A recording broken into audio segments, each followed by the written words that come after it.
This is the hits. You're with Estelle. Well,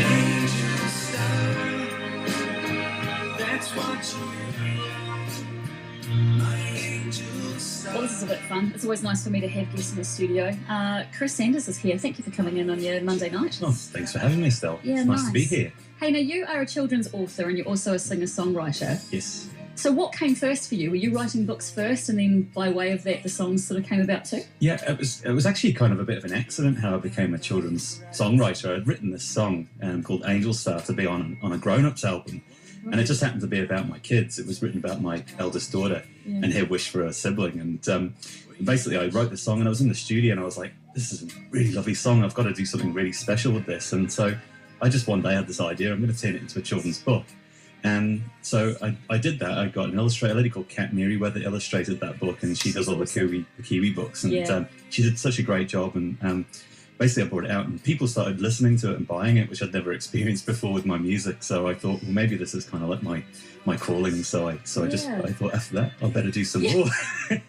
That's awesome. Yeah. I think people are always looking for new things for their children, but when there's images that go along with the song, God, it really does make a difference, you know? Yeah, it does. And the children, they love it. They love singing along to a song. Yeah. They love the interaction. They love the illustrations. They love doing hand actions and stuff like that. So all the songs have kind of got little bits of that. I imagine as a singer-songwriter, it starts making you think a little bit differently about how you form a song too, right? With that in mind. Totally. The actions and the things that stick. They're repetitive in some ways, aren't they? Yeah, they're kind of a bit like writing a jingle in some ways. Yeah. It's exactly right. Especially I wrote a song out called the 111 Ambulance Song. Yeah. And I basically wrote it and that's not on this album that's coming out, but I wrote it for St. John, and it's like a jingle. It's really catchy, and so the kids, because of that, they just they get into it and they do all their hand actions. So I was going to ask you who or what was your first inspiration, but I'm going to say it's your own children. Yeah, as a dad, you know, all the songs that I write now are kind of either experiences that I've had with them or just things that I know will help them, and kind of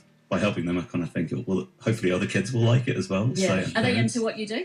Oh, they love it. Oh, that's right. Because sometimes kids are like, oh, nah. Yeah. No, I'm still cool. You play guitar. What's not cool about that, Chris? Well, they're 4 and 7, so I've got a few years before I'm not cool.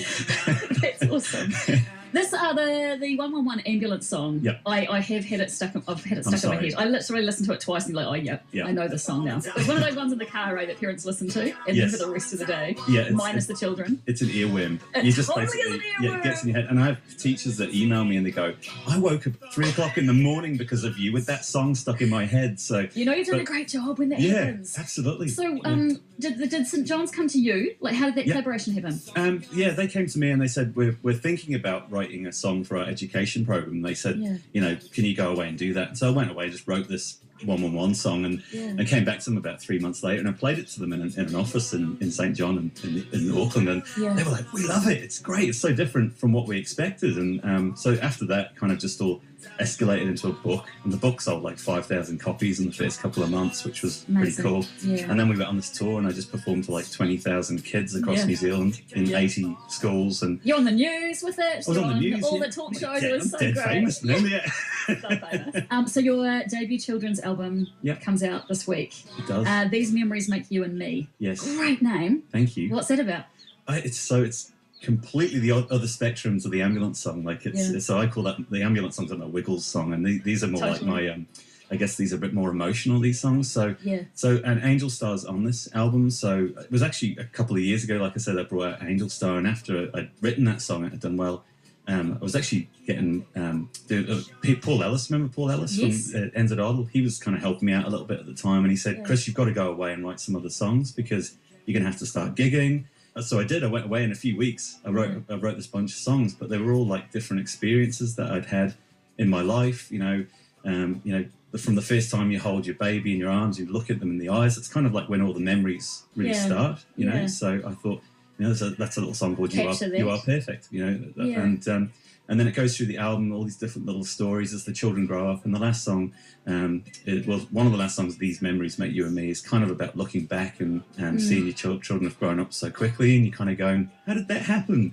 Why have they grown up so quick?" And just, I guess the album is about just appreciating your children while they're still children, and and the noise of the world, and the pressure, and the rushing. It's a nice thing to have a bit of the feels come back, isn't it? Totally. The songs are about helping the parents as well. They're kind of about comforting the parents as much. That's as what I love about it. It's as much for the kids as it is for the grown-ups, and I really love that. I think it's something kind of different to tap into when it comes to children's music as well. Yes. Yeah. Well done, you. Oh, thank you. Launching at Wall Studios. Yeah. Amazing.